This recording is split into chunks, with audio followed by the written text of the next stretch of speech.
Hi, my name is Prasad Atley and I'm a SharePoint developer. Thank you for visiting my blog and this session on SharePoint tips and tricks.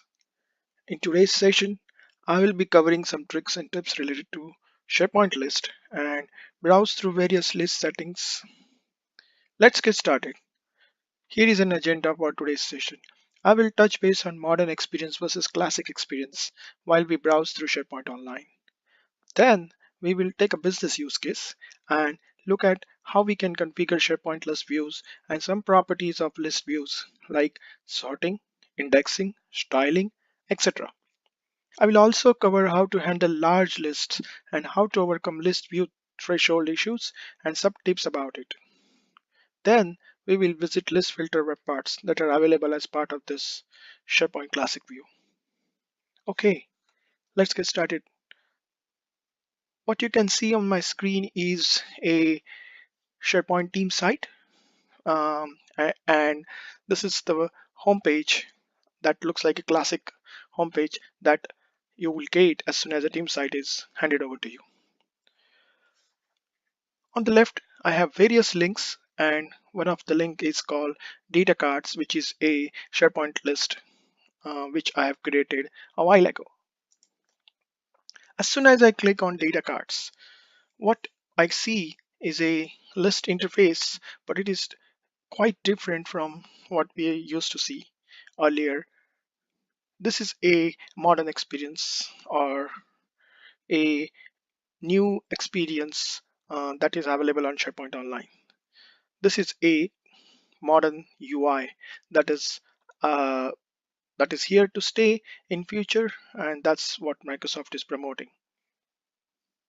So, um, what what do you see is different here? We can see that there are different menu items here. We do not see ribbon here. The search bar has been moved here. So there are significant changes to this experience, and you have a navigation on the left hand available as we see in the classic experience as well.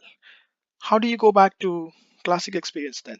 There is a small little link here which you can click, which says return to classic SharePoint, and as soon as you click it, now we are into classic SharePoint, and which I think everybody of us are familiar with.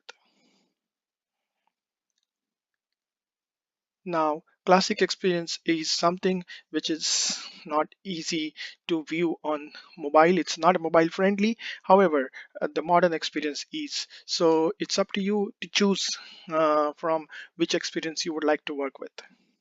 Depending upon on what option you select, there are various options in SharePoint to configure them. However, in today's session, we will be covering some tricks and tips on the classic experience of the SharePoint that you see right now on the screen. So let's get started on the classic experience. What we see right now is a view called all items.aspx, which is a default view as soon as any SharePoint list is created. Over here, I have a use case where a company called LaserMonkey, they want to capture list of all the data cards that they give to their employees and track their usage, their phone numbers, etc. As an inventory item. So I have a SharePoint list called data cards, and I have various columns here. As you can see, I have employee name, purchase order, IMEI, SIM card, mobile number, etc. and their carriers. This is a default view all items.spx, which is showing you all the items that are available in this list. So in order to change the properties of this view, what we can do is click list and then click modify view, and then you'll be presented with properties to modify this view. You can change or select other columns or remove some columns by just selecting these checkboxes. I think all of us are already aware of this. What I would like to cover further is the properties that are available here that we can change depending upon our needs. First section that we see here is sorting. So you can sort the list depending upon what columns you would like to sort on.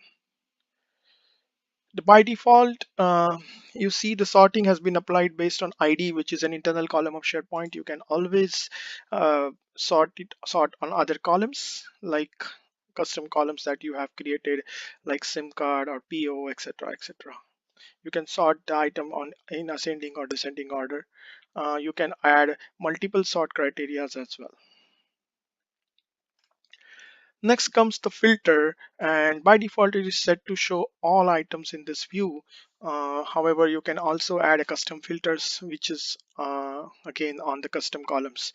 And at this point, I would definitely like to cover an important topic in SharePoint, uh, list configurations, which is called as list view threshold. So back in SharePoint 2010, when Microsoft came up with this concept called list view threshold, if a SharePoint list has more than 5,000 items in it, there the list is called as large list.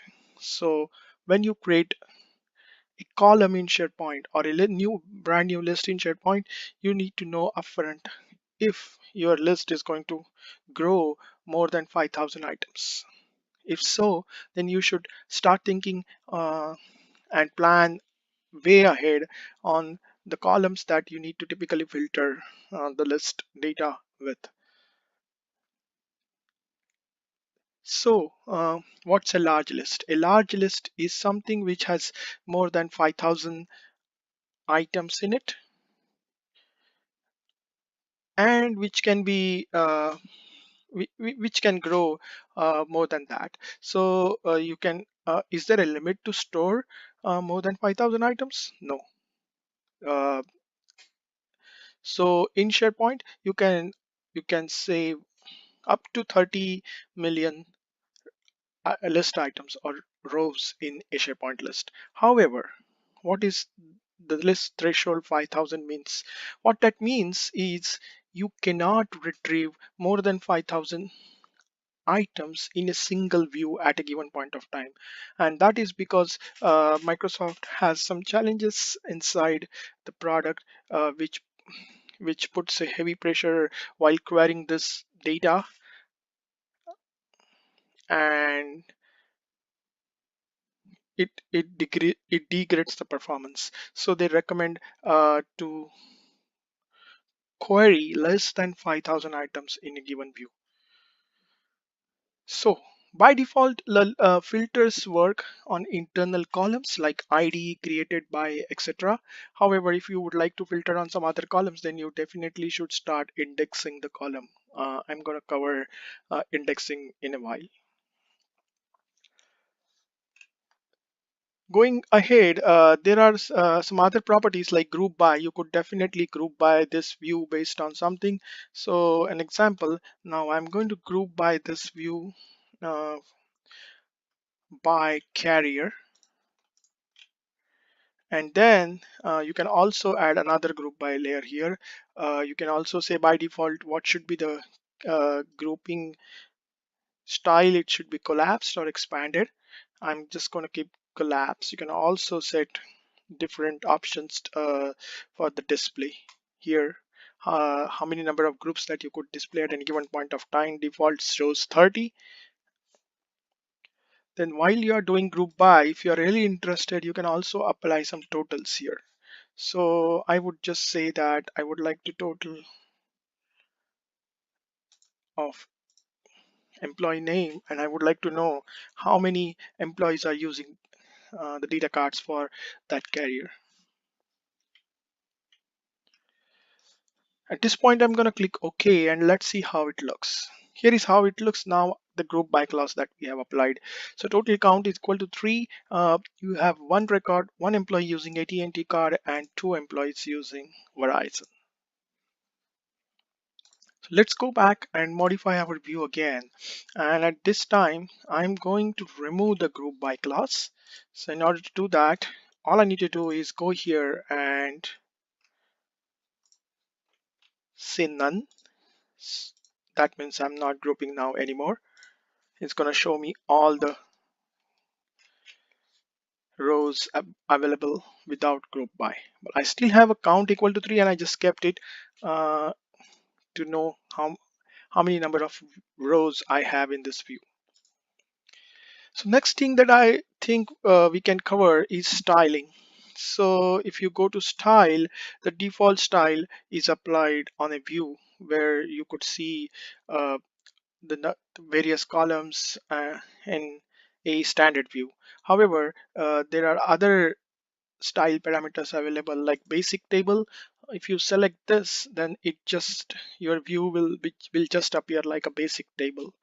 Or if you select other things like boxed or newsletter, it looks like, so there are different styles available.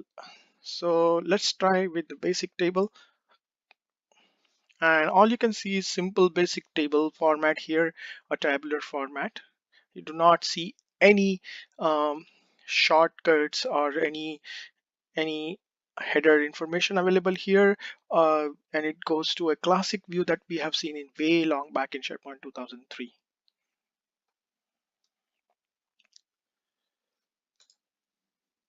Let's go and modify this view again and then change the style to boxed. Let's see how that looks.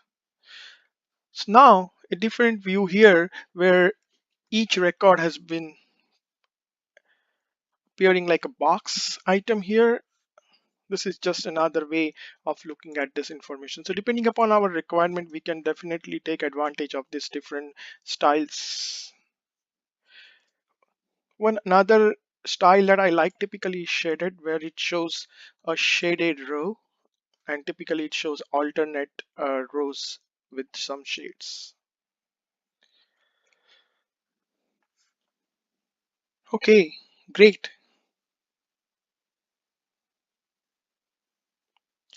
So next thing that I would like to cover now is indexing to avoid list threshold options. In order to do indexing, you need to go to the list settings option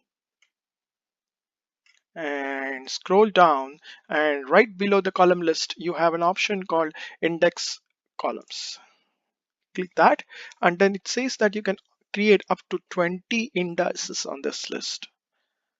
Now, if I think that a particular column will appear in filter almost all the time, then I need to index it if my list is going to be a large list. So I'm just going to click a create new index, and I think that a carrier is the best option that people would search most of the times. So all I'm going to do is select carrier, which is here, and create. Please note that you should be creating indexes before even creating first entry in the list, because once the list becomes larger, once it reaches 5,000, we would not be able to create an index after that. So it should be right away as soon as you create your first brand new list.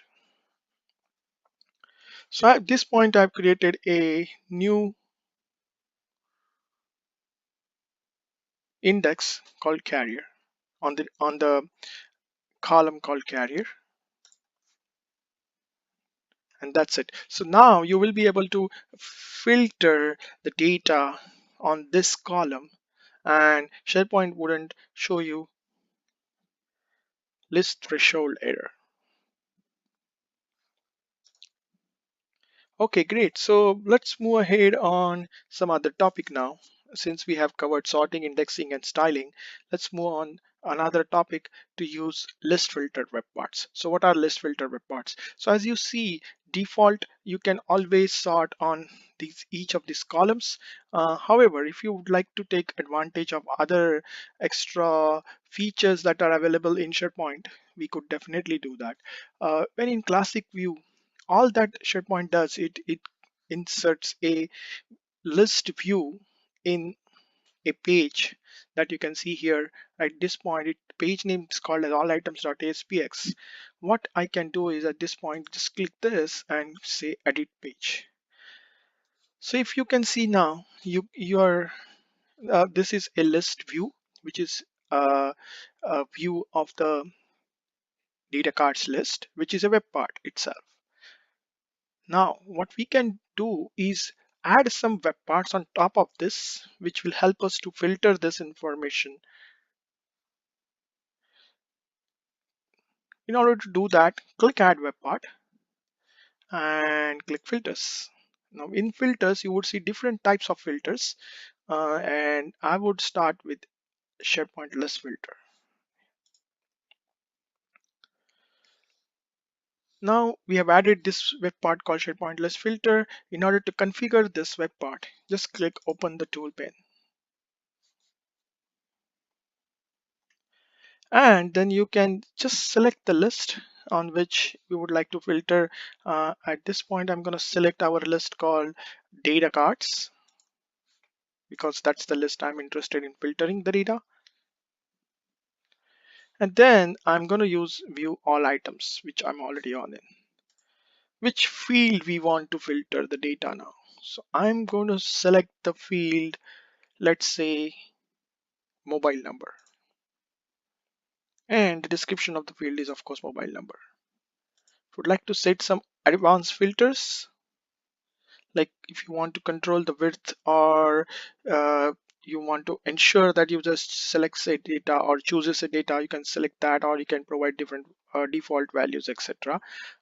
So I'm not providing any default values here. You can always allow multiple selections as well. Just gonna say filter by mobile number, and I'm gonna click OK here. So at this point, we have configured our filter. However, this filter has not been connected to the list view that we have on this page. So we must establish some connections between these two. And how are you going to do that? By clicking this little drop down, go to connections, send filter values, and send it to data cards web part that we have.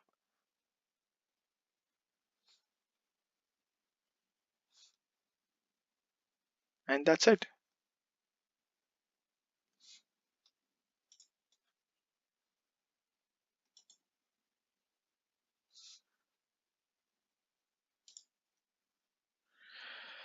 Okay, so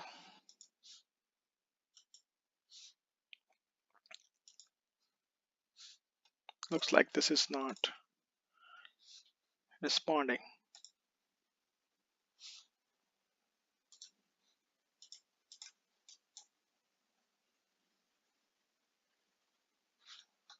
Okay, that's what is happening here. My pop-ups are blocked, I'm sorry. Just allowing the pop-ups now.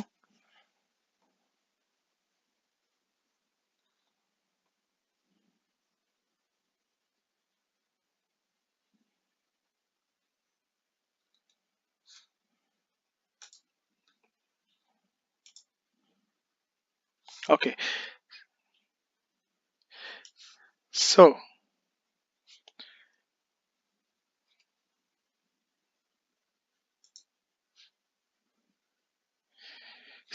it opens a window to configure. I'm just gonna say get filtered values from that web part and click configure, and then in the next one I'm gonna select the column called mobile number which we want to filter, and just click finish.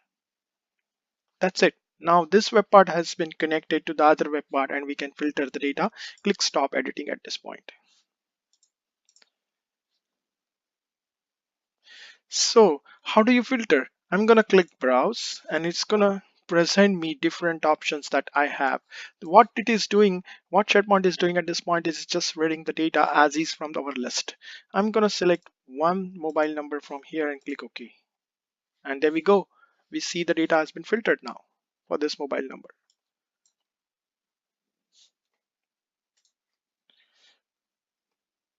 If I want to select some other mobile number, I'm just gonna select that and click OK. And then I can see that my list view is being filtered for the mobile number I've selected here. So that's list filter. You can configure different columns and then filter the list accordingly. There are other filter web parts available, and let's look at a couple of other web parts as well. So just I'm gonna go to edit web part, edit this page again. I'm going to delete this filter now so that I can see all the data back. I'm going to click stop editing and ensure that I see all the data again.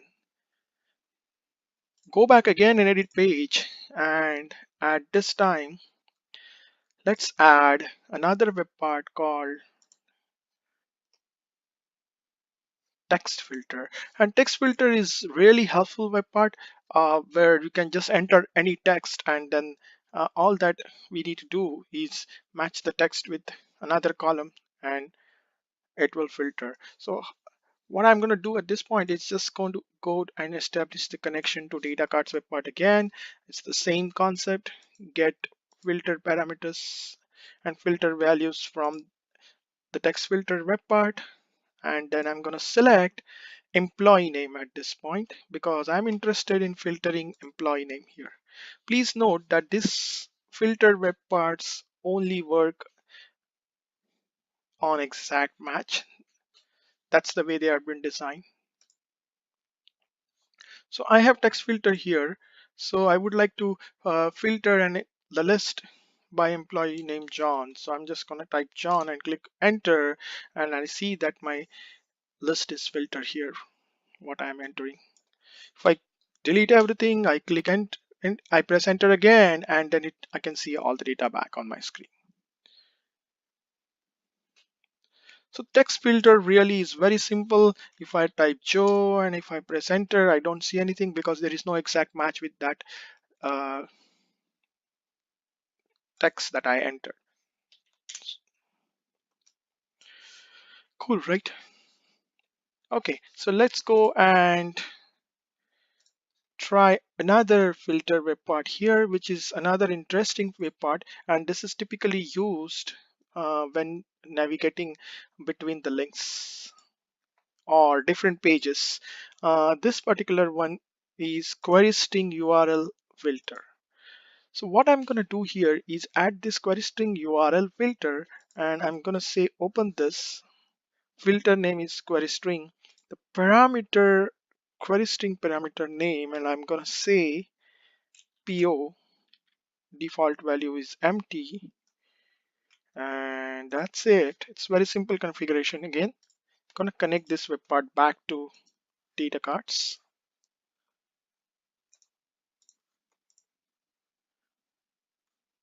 and I'm gonna filter PO column at this point. That's it.